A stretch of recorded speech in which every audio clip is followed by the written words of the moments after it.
자, 산업안전보건법 저번 시간에 이어서 어, 건설업 사업주가 반드시 알아야 되는 안전보건 관계, 안전보건 관계되는 사항들, 법규들에 대해서 하고 있죠. 자, 우리가 안전보건관리 책임자를 선임합니다. 그러면 우리가 어떤 일정 규모에 의해서 안전관리자나 보건관리자를 선임을 하죠. 지금 건설업이라든지 뭐 제조업이라든지 기타 모든 사업들에 대해서 우리가 안전관리자와 보건관리자를 선임해야 되는 기준이 있습니다. 자, 그러면 어느 정도의 규모가 되어야지 우리가 건설업은 인원으로 근로자 인원수로 파악하기가 좀 어렵습니다. 왜냐하면은 일용직들이 많고 이렇기 때문에 제조업이나 뭐 기타 사업들은 그냥 근로하는 사람의 숫자에 의해서 안전관리자와 보건관리자를 선임을 하죠. 근데 건설업이나 토목업은 숫자로 근로자의 숫자로 잘 파악이 안 되기 때문에 금액으로 합니다. 공사 금액으로. 그러면 안전보건관리자 책임자 선임하는 기준이 어떻게 되느냐? 공사 금액이 20억 이상, 그 다음에 해야 됩니다. 안전관리자, 보건관리자를 책임자를 선임을 해야 되는 거겠죠. 그런데 우리가 이제 자꾸 헷갈리는 부분이 있죠. 시험 칠 때도 조금 헷갈리고 이런데 다시 한번 정리를 해보면은 안전관리자와 보건관리자가 될 수 있는 사람은 국가 자격증 시험에 합격했는 사람이 될 수 있죠. 그 다음에 두 번째 방법으로는 우리 같은 학과 산업안전보건학과를 졸업했는 사람, 학위가 있는 사람. 근데 이건 졸업한다고 다 되는 게 아니고 그 학과에서 노동부에서 지정해준 과목들을 개설을 해줘야 되고 학과에서 그 다음에 학생들은 그 과목을 다 들어야지 안전관리자와 보건관리자 자격증이 있는 것과 동일하게 인정을 해줍니다. 그래서 안전관리자와 보건관리자가 되려고 하면은 자격증을 가지고 있든지 아니면은 관련 학과를 졸업하든지 이 두 가지가 돼야 되겠죠. 안전관리자는 옛날부터 해오던 안전관리자 제도가 생기기 전에 해오던 사람들은 실무 경력으로 인정을 해줍니다. 보건관리자는 인정을 해주지 않고. 그런데 이런 안전관리자들나 보건관리자는 그런 자격 요건이 구비가 되어야 되는 것이고, 그 다음에 안전보건관리 책임자이죠. 책임자는 공사금액 20억 이상이면은 반드시 책임자가 있어야 됩니다. 안전관리자나 보건관리자의 자격 요건을 가진 사람은 아니고 그 공사 현장에서 안전관리를 책임지고 해야 되는 사람을 선임을 해줘야 된다는 얘기겠죠. 그죠? 정식으로 뭐 국가 자격증 있는 사람들 이런 사람들이 필요한 것은 아니고 안전보건관리 책임자를 선임을 해주는 겁니다. 자, 그러면은 이게 금액마다 조금 다른데 지금 보면은 책임자 선임회가 뭐 하는가 한번 볼까요?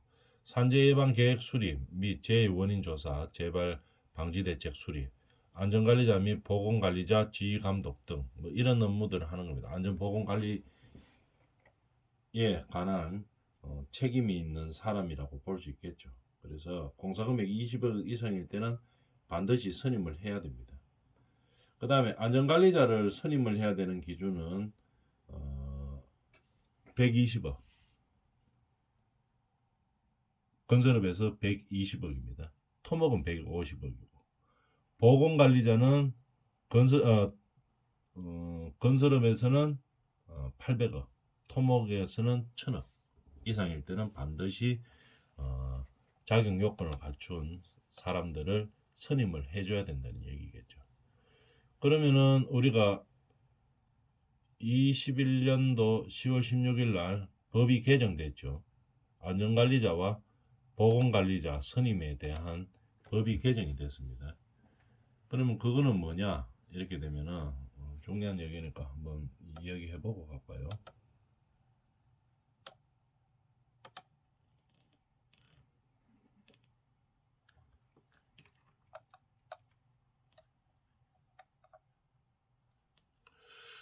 자,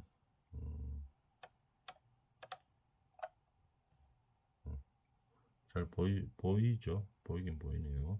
약간 옆으로 틀어졌는데 다 보이니까 한번 보도록 하겠습니다.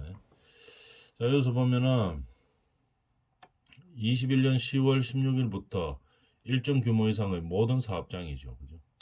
중요한 것은 뭐 건설 현장이나 제조업뿐만에 해당되는 게 아니고 모든 사업장에서 뭐가 되어 있습니까?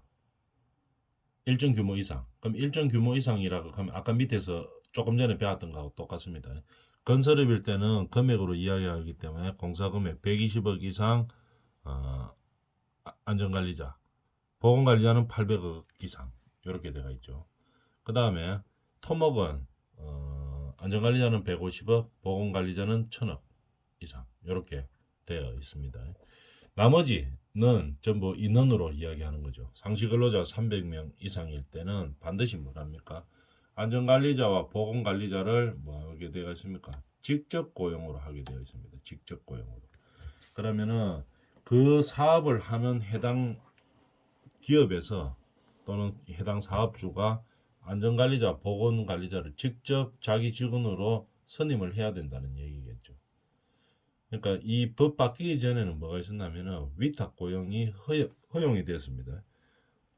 위탁 고용이 허용이 되다 보니까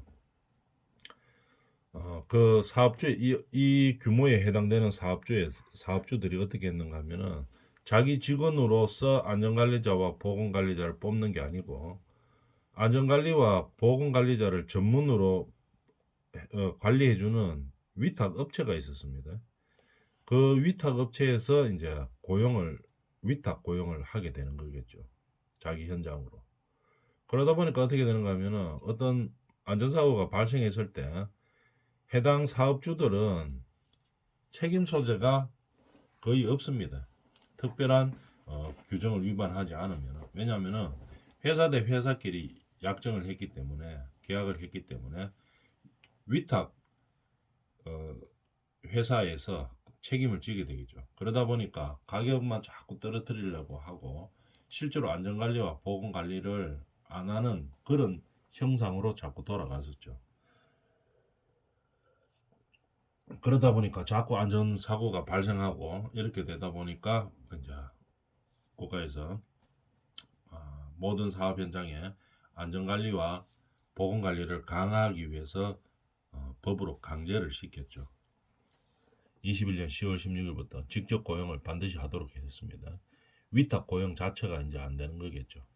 그리고 또 22년도 1월 달부터 중대재해법이 이제 바로 뒤미쳐 실행이 됐죠. 그러다 보니까 어떤 안전사고가 발생하면은 사업주가 이제 직접 책임을 집니다. 그리고 큰 사고가 일어나면 어떻게 사업주가 처벌을 많이 받죠. 그러다 보니까 어떻게 됩니까? 이 두 가지 법에 의해서 안전이나 보건 관리를 엄청나게 많이 하죠. 실제로 이제 막 합니다. 법 개정에 의해서 규제적 제한을 둬버리니까 어떻게 사주들이 강제로 또는 아니면은 뭐 쉽게 말해가 자기가 처벌받기 싫으니까 이제 막 이제 투자를 많이 하죠. 실제로 안전관리와 보건관리를 많이 투자를 해서 잘 하고 있습니다. 요즘 들어서는 그렇게 바뀌게 된 거죠. 그 다음에 이제 이게 일정 규모 이상의 모든 사업장이라고 하니까 우리가 알고 있는 뭐 회사들, 건설업이나 뭐 제조업체 이런 데서만 필요한 게 아니고 요 밑에 나오죠. 모든 관공서에서도 300인이 넘으면 다 안전관리자와 보건관리자를 한 명씩 다 둬야 됩니다. 근데 이제 300명 넘어가 600명 넘어도 그러면 한 명입니까? 하는 건 한 명 아닙니다. 보통 그 인원수의 인원수를 감안해서 뽑게 돼가 있죠. 그죠? 그래서 뭐 예를 들어서 뭐 300명이면 한 명씩 뽑고 예를 들어가 뭐 한 600명이면 2명씩 뽑고 뭐 이런 식으로 규정이 되어 있습니다. 일단 300명 이상일 때는 무조건 한 명씩은 뽑아야 되는데 그 이상 됐을 때는 어떻게 됩니까? 어, 규정들이 업종마다 조금씩 다르죠. 그래서 그 이상에서도 거의 인원수 증감에 어, 비례하지는 않아도 비례할 정도로 그 맞춰서 안전보건관리자를 고용하고 있는 상황이죠. 그러다 보니까 우리나라에 300인 이상 넘는 데를 생각해 보면 엄청나게 많죠. 우리 대학교도 마찬가지고, 그 다음에 뭐 관공서에서도 300명 넘는 데는 또 다 모집을 채용을 해야 되고, 관공서들 뭐 LH, 코레일, 한전, 한국가스공사 이런 데 많죠. 그 외에도 뭐 한국농업청공사 뭐 어쩌고 저쩌고 해가 엄청나게 많습니다. 이런 데서 다 이제 채용을 해야 되는 상황이죠. 그 다음에 뭐 어떤 제조업은 뭐 말할 것도 없고 건설 현장도 당연하고 방송국, 대학교, 종합병원 이런 데 전부 다 안전관리자, 보건관리자들이 전부 다 필요하죠. 그래서 이제 법이 규제적으로 제한을 두면서 이렇게 확 급격하게 바뀌게 된 것이죠. 그래서 이제 위탁 고용이 이 규모 이상에서는 안 됩니다. 반드시 직접 고용으로 가야 되는 겁니다. 자, 그래서 안전관리자 선임, 그 다음에 보건관리자 선임에 대해서 알아봤는 거겠죠. 안전관리자 선임되면 뭐라는가 한번 볼까요? 안전에 관한 기술적 상황에 관한 보좌, 조언, 지도입니다. 보좌도 하고, 그죠? 누구를 보좌하는 겁니까? 사업주를 보좌하는 거죠. 그 다음 조언이나 지도를 하는 겁니다. 사업장을 순회 점검하고 그 다음에 지도하고 어떻게 하라 하는 안전에 대해서 어떻게 하라 하는 조치를 하는 겁니다. 건의를 하는 거죠. 그 다음에 보건관리자도 마찬가지죠. 비슷한 업무를 하죠. 물질안전보건 자료 게시하고 자료를 게시하고 그다음 비치 그다음에 관한 보호자 좋은 지도를 하는 거죠. 그다음에 중요한 환기 장치. 우리가 저 소음 진동 뭐 이런 거 할 때 많이 배우죠. 환기가 중요하죠. 작업장에서는 환기 장치 등에 관한 설비의 점검, 작업 방법의 공학적 개선에 관한 뭐 개선, 보호자 및 조언 지도하는 것들을 하는 그런 일들을 하는 거겠죠. 안전관리자와 보건관리자가 뭐 이런 일들을 한다 하는 거 알아놨습니다. 그러니까 이거 뭐 때문에 합니까? 근로자의 건강 보호와 재난 사고 방지를 위해서 하는 거겠죠. 건강 보호를 위해서 보건관리자들이 이제 작업 현장에서 건강에 해가 될 만한 것들을 이제 찾아서 개선을 하는 거겠죠. 안전관리자들은 위험 요소에 대해서 이제 찾아서 예방하기 위해서 없애기 위해서 노력하는 그런 일을 하는 거겠죠. 그 다음에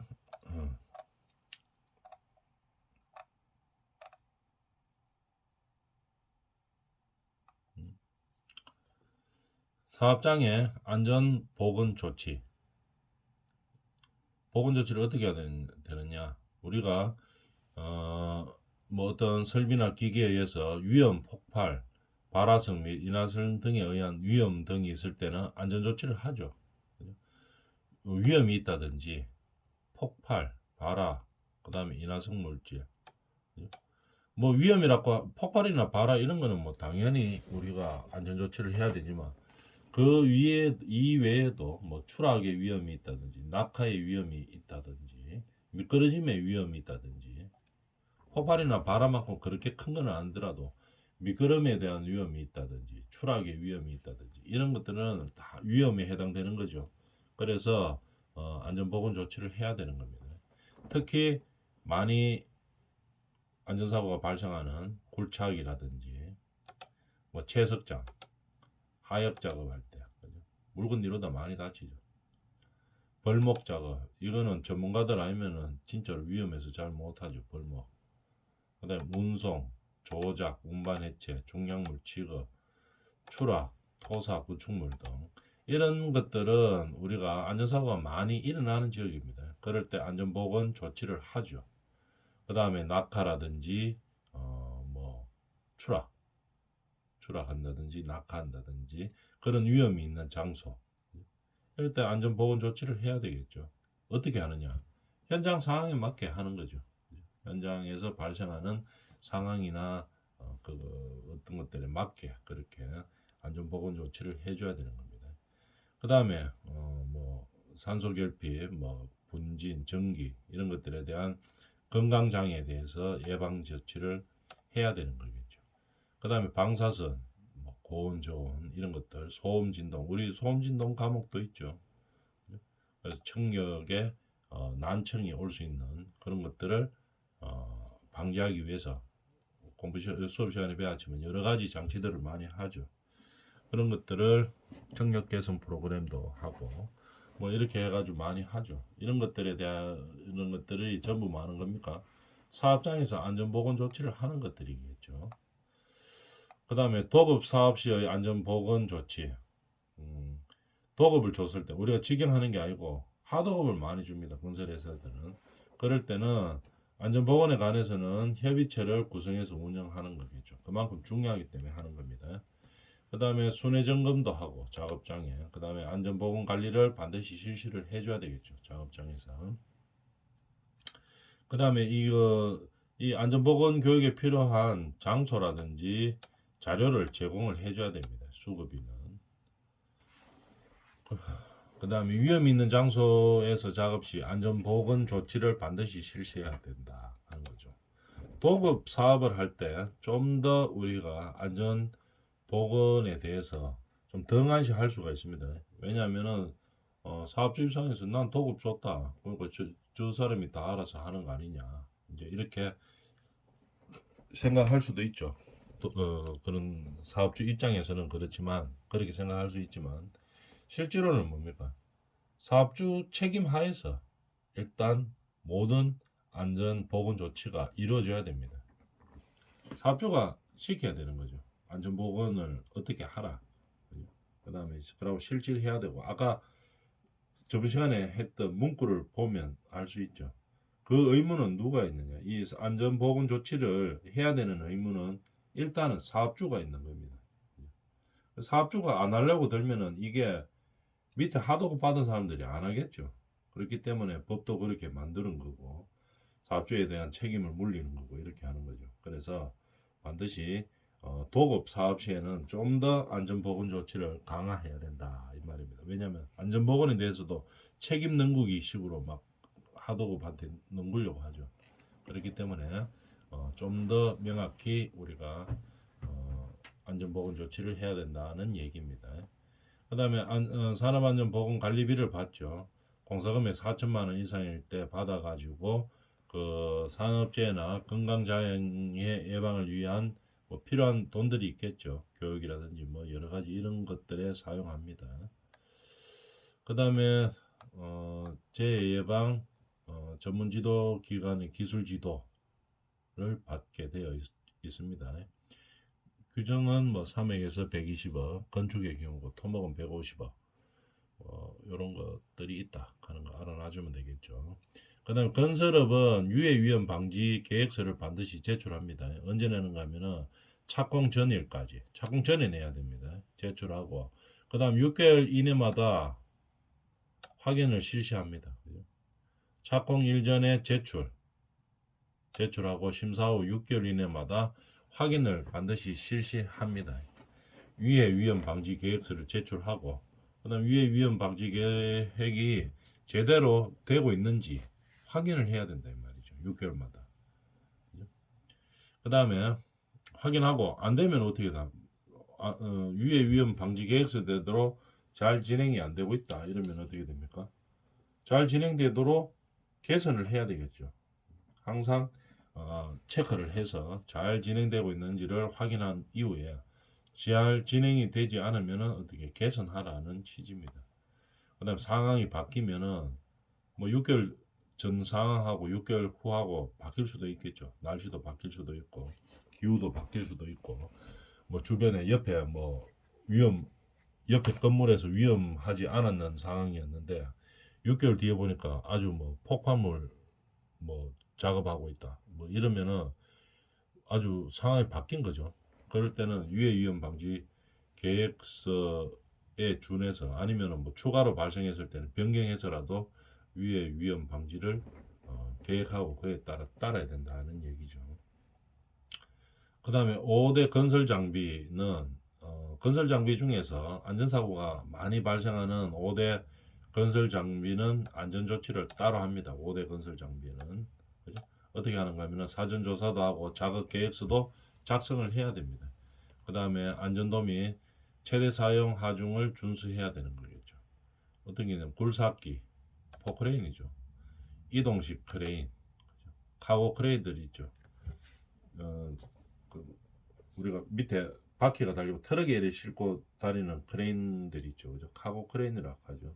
이제 거기에서 사고가 많이 납니다. 그 다음에 맹꽁이 크레인 가는 거, 바퀴 큰 거 있죠. 그 맹꽁이 크레인 가는데 그런 이동식 크레인들. 이동식 말고 타워 크레인들도 사고가 많이 납니다. 그래서 우리가 안전 쪽에서 연구 많이 하는 분야 중에 하나가 크레인 작업 시 안전을 어떻게 해서 지킬 것이냐 이런 것들도 연구로 많이 하고 있습니다. 그만큼 안전사고가 발생할 가능성이 높다는 얘기겠죠. 그 다음에 덤프트럭, 고소작업대, 렌탈이라고 하는데 고소작업대, 지게차 이런 데서 사고가 많이 나죠.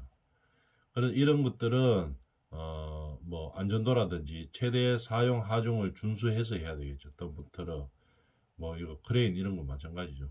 너무 무거운 거 용량보다 더 무거운 걸 들다 보면 사고가 나는 거겠죠. 이런 식으로 자격 계획서를 작성하고 사용 허중이나 안전도를 항상 준수해야 된다는 얘기입니다.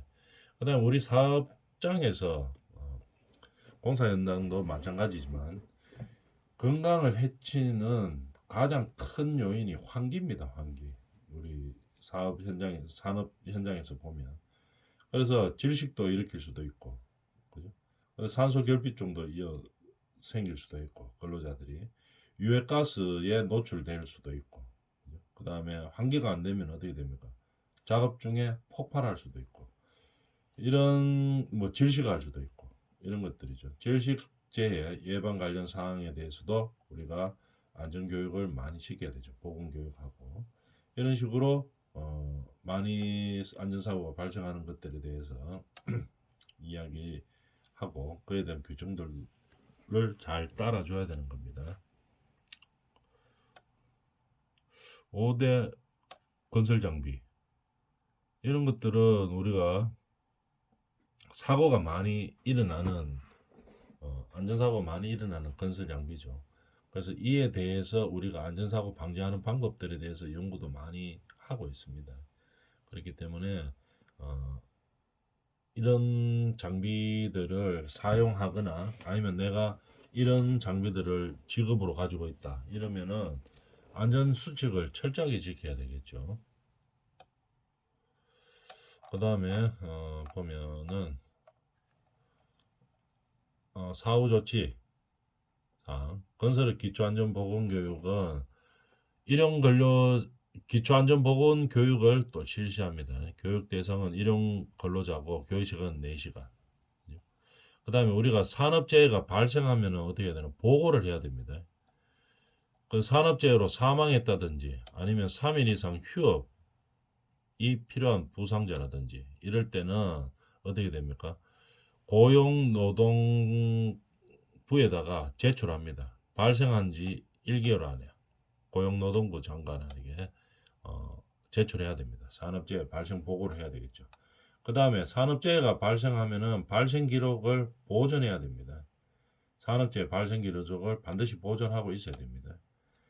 언제 일어났는지, 근로자 일적사항, 그 다음에 일시, 장소, 그 다음에 원인, 뭐 때문에 일어났는지 과정, 그 다음에 요거 중요한 거, 재해 재발 방지 계획이죠.